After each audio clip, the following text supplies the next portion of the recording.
kawan-kawan melihat tadi dari persesuaian percakapan mulai dari pemberitaan 21, 22, 23, percakapan di tanggal 21, permintaan pertolongan di tanggal 24, mereka rekonstruksi tanggal 24 adanya keterlibatan oknum anggota TNI Koptu HB itu, tanggal 26 juga ada keterlibatannya beberapa jam sebelum tragedi itu, pembunuhan berencana yang sangat sadis itu.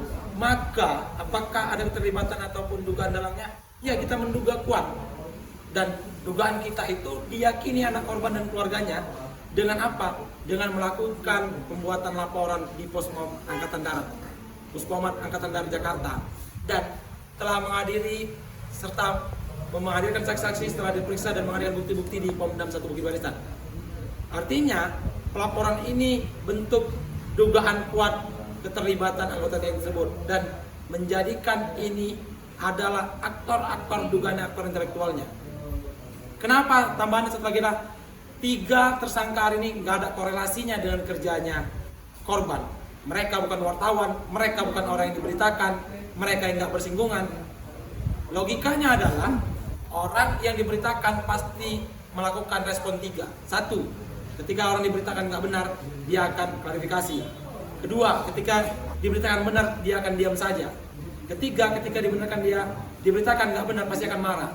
Faktanya hari ini, orang yang diberitakan atas nama yang lengkap semuanya dengan satuannya, tidak merespon apapun dengan berita itu. Tetapi merespon dengan cepat apa? Minta berita itu di take down. Itu ada apa? Kan ada keterkaitan dengan dirinya. Bahkan disebut sama korban itu ada keterkaitan dengan komando. Ini memang membentuk bahwasanya adanya reaksi yang memang sangat membahayakan dan akhirnya terjadi. Tambahan lagi lah, hari ini hasil otopsi juga belum diberitahukan atau belum keluar. Kalau dari rekam medis ataupun dari Undang-Undang Kesehatan maupun Permenkes itu, keluarga juga berhak untuk itu, hak pasien dan hak dari keluarga. Oleh karena itu nanti kami dengan tim KKJ dan kawan-kawan media lainnya berencana akan mendatangi Rumah Sakit Bayangkara ya, beramai-ramai sana untuk meminta kejelasan tentang hasil otopsi itu dan untuk dibukakan kepada keluarga korban. Kalau itu juga diberikan, maka simpul terakhir adalah kasus ini memang kalau ini terus ditutupi, kita harus minta ini diambil alih oleh Mabes Polri. Kami menduga saksi E alias A itu HP-nya saat diperiksa itu banyak dihapus pesan WhatsApp-nya oleh pihak dari Polres Tanah. Jadi saksi yang saat mendampingi terakhir itulah saksi E atau alias A. Dan dia telah diperiksa dan HP-nya saat diperiksa diambil dengan penyidik pembantu yang berbeda. Penyidik pembantu yang berbeda diambil oleh G, dikembalikan oleh H. Dan itu dia melihat kalau ada beberapa pesan yang terhapus. Bukan hanya dari keterangan anaknya yang pernah bekerja, itu pasti sekali kan begitu. Selanjutnya dari saksi-saksi, ada sekitar 3 hingga 5 saksi yang kita wawancari tentang itu. Dan itu disebutkan saksi-saksi secara jelas bahwasanya itu kepemilikannya. Bahkan kalau kawan-kawan bilang, kawan-kawan mengikuti hari ini, itu Brigjen Kristome Sianturi itu menyampaikan jika dia, kalau keterangan dari TNI bilang itu miliknya HP tapi disewakan, ngelesnya begitu, disewakan dan dia nggak tahu itu dibuat apa. Itu bukti kepemilikannya jelas, punya dia, tapi di pembelaannya adalah disewakan, tidak tahu milik untuk apa. Artinya apa? Dari saksi-saksi, dari anak korban, dari penjelasan Brigjen tersebut, bahwasanya itu benar adanya miliknya si Koptu HB tersebut. Itu penegasannya. Terus untuk sudah berapa lama tadi? Ya, anaknya itu lebih kurang dari penjelasan anak korban itu sekitar 6 bulan sudah bekerja di situ. Tapi itu yang waktu yang lama yang lalu, agak lampau lah kira-kira begitu. Dan itu bisa dicek oleh masyarakat sekitar Tanah Karo. Tanya saja keliling sama sekitar itu punya siapa? Siapa yang pemilik lokasi judi tersebut? Gitu. Satu lagi terakhir, dengan apa percakapannya? Jadi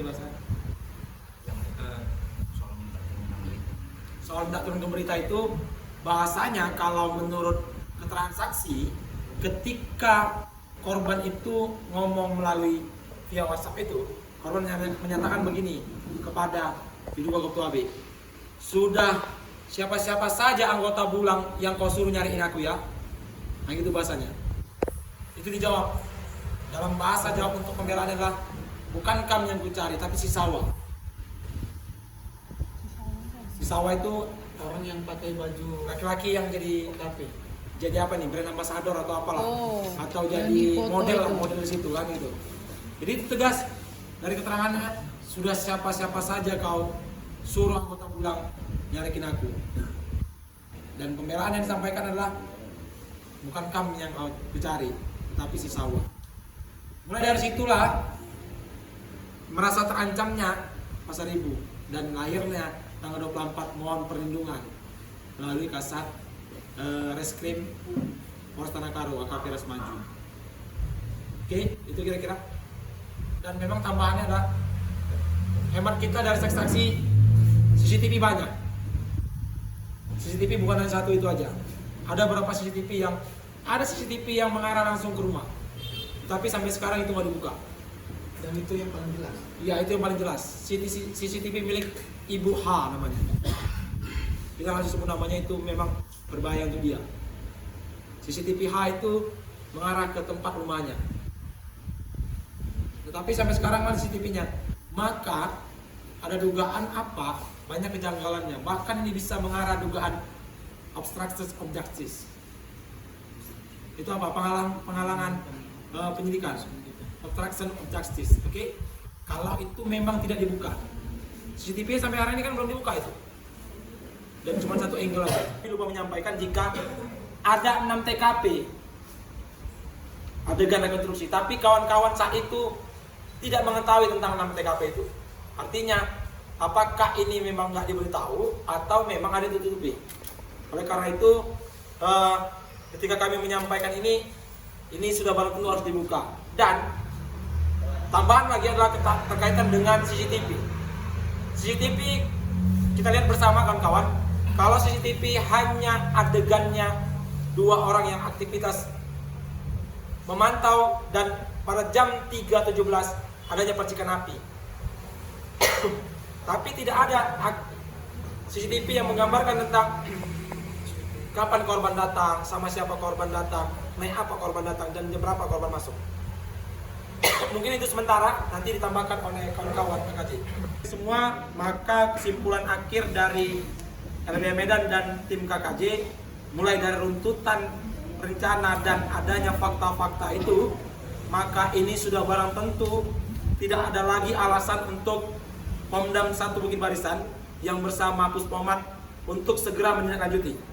Dan berkaitan dengan foto ini tadi, yang ini kita bilang janggal, oke, adanya peran atas nama Koptu AB tadi, seyogyanya sudah menjadi saksi dan berdasarkan informasi yang kita dapat, dianya telah diperiksa di Polda Sumut dan didampingi oleh anggota atau Pomdam.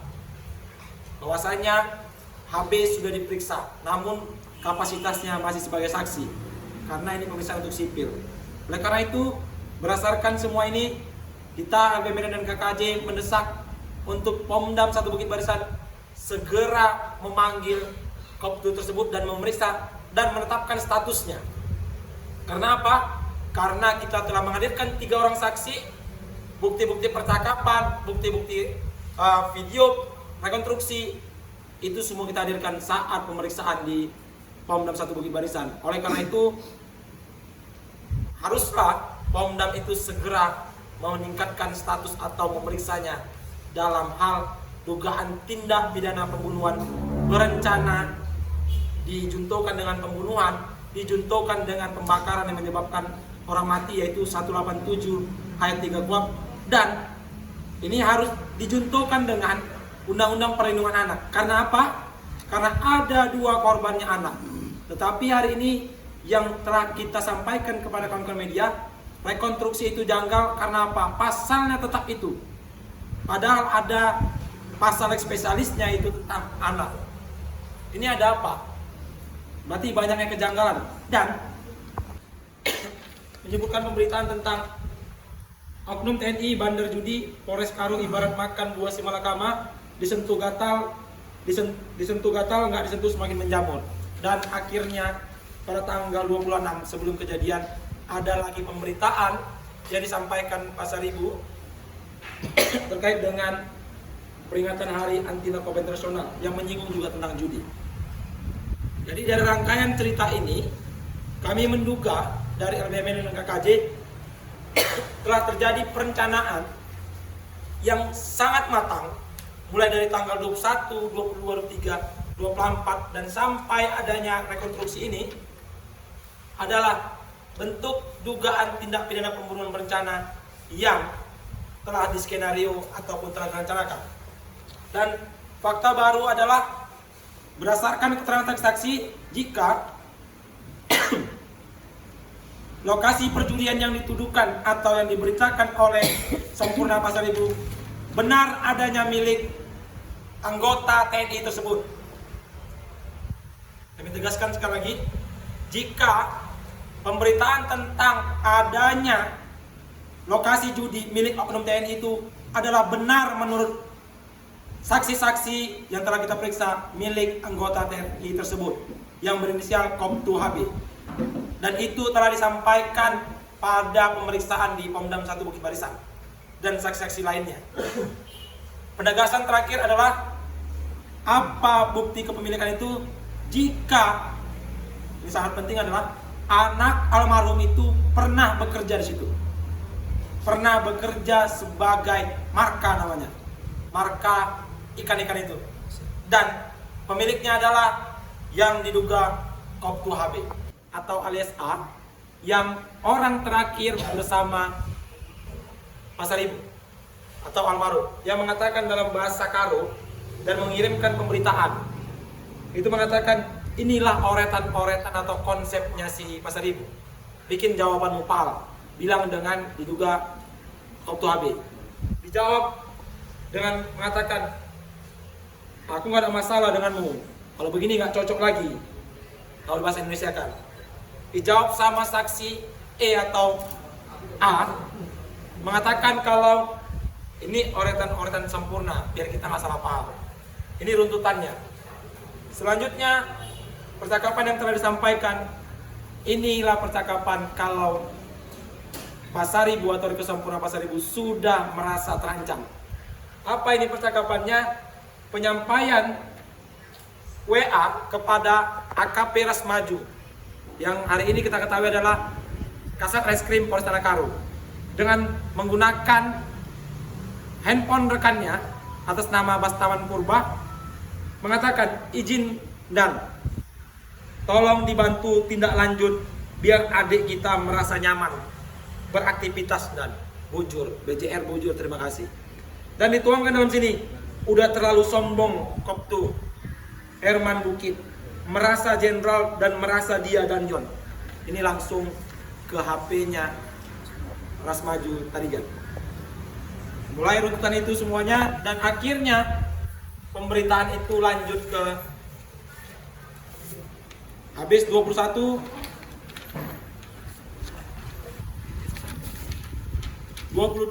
pemberitaan tentang lokasi judi yang pemberitaan ini menyebut nama langsung kesatuan dan nama anggota TNI tersebut.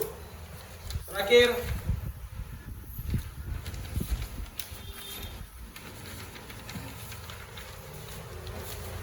adalah kami hari ini akan memaparkan tentang percakapan Kop2HB dengan Pimretnya untuk melihat rangkaian adanya dugaan tindak pidana pembunuhan berencana ini, di mana adanya rencana mulai dari tanggal 21, 24 dan 26. Ini kawan-kawan bisa melihat ini percakapan yang diduga Kop2HB pada tanggal 21 pasca naiknya berita tentang lokasi judi yang meresahkan masyarakat. Ini tanggal 21 pemberitaannya sempurna. Oke. Yang mengatakan meresahkan warga atau pemuda sawah Sembiring minta lokasi perjudian milik oknum TNI segera ditutup. Ini tanggal 21. Dan ini percakapan tanggal 21 pasca pemberitaan itu dinaikkan. Percakapan itu antara Pimret yang sudah memberikan keterangan sebagai saksi di Pemdam 1 Bukit Barisan. Apa percakapannya? Pertama ada telepon 2 kali di jam 11.32 yang tidak diangkat. Kemudian ada WA dengan berbahasa SS kan bang, screenshot kan bang, kalau udah ditarik beritanya. Saya bagus selama ini sama si Pasar Ibu itu bang. Tapi kenapa dibikin seperti itu bang? Oke, Pimret saat itu menjawab yang sebelumnya kita sampaikan seriusan, komunikasikan dengan Pasar Ibu. Oke, dalam komunikasi tersebut dilanjut kembali, aku nggak ada masalah sama Pasar Ibu. Masa udah bagus selama ini dibuat seperti itu. Dari habis komunikasi ini ada di telepon langsung dan itu dimintakan tolonglah dihapuskan. Aku nggak bisa hapus, kata Pimretnya. Kau langsung koordinasi saja ke wartawannya karena dia yang tahu lapangan. Dan sampai sekarang faktanya itu tidak dihapus. Dan terakhir ada percakapan yang menuliskan bahasa memelas. Hapuslah bang. Dan hingga hari ini juga pemberitaan itu tidak dihapus. Udah ini ya. Oke. Ini postingan yang ditunjukkan oleh Koptu HB, yang diduga Koptu HB ada dugaan keterlibatan tersebut saat tanggal 24 bersesuaian dengan reka adegan atau rekonstruksi di agenda kedua. Oke. Dan faktanya adalah saat rekonstruksi adegan kedua ini Koptu HB memakai peran pengganti. Maksudnya Polda Sumut memakai peran pengganti terhadap Koptu HB tersebut. Ini bisa dilihat. Oke kawan-kawan, dan di sini juga disebutkan tentang ada nama Herman Bukit atau HB disebutkan itu. Oke? Sudah? Oke. Berkas rekonstruksi yang dibacakan saat rekonstruksi Jumat lalu ada adegan ke-6. Pertama adegan kedua itu dari postingan tadi. Sekarang ada adegan ke-6. Adegan ke-6 menunjukkan adanya interaksi antara Koptu HB dengan Bebas Bulang atau Bebas Ginting. Apa interaksinya saat adegan ke-6? Secara langsung disebutkan bahwasanya ketika itu pada tanggal 26 jam 8 malam, artinya beberapa jam sebelum kejadian. Kalau dilihat dari berkas rekonstruksi ini, apa yang dibicarakan Bebas Ginting yang tersangka hari dengan diduga Koptu HB tersebut? Pertama adalah penyampaian jika Bebas Ginting berjumpa dengan Koptu HB dan Koptu HB menyatakan kepada Bebas Ginting, sudah jumpain itu si Sempurna Pasar Ibu. Apa katanya? Kata Bulang, belum. Nomor HP ku diblokir. Lanjut lagi, Koptu HB menyebutkan tentang menyampaikan bahwasanya, tapi kata Sempurna sudah jumpa. Kan begitu. Dijawab lagi oleh Bebas Ginting, gak ada, belum, bohong deh itu. Dan terakhir ada, kalau dalam bahasa ini, kalimat perintah dari Koptu HB itu mengatakan, cepatlah, segera temui Pasar Ibu. Oke, segera, kata Bebas Ginting atau Bulang. Itu tanggal 26 jam 8, beberapa jam sebelum kejadian. Download Tribun X sekarang, menghadirkan lokal menjadi Indonesia.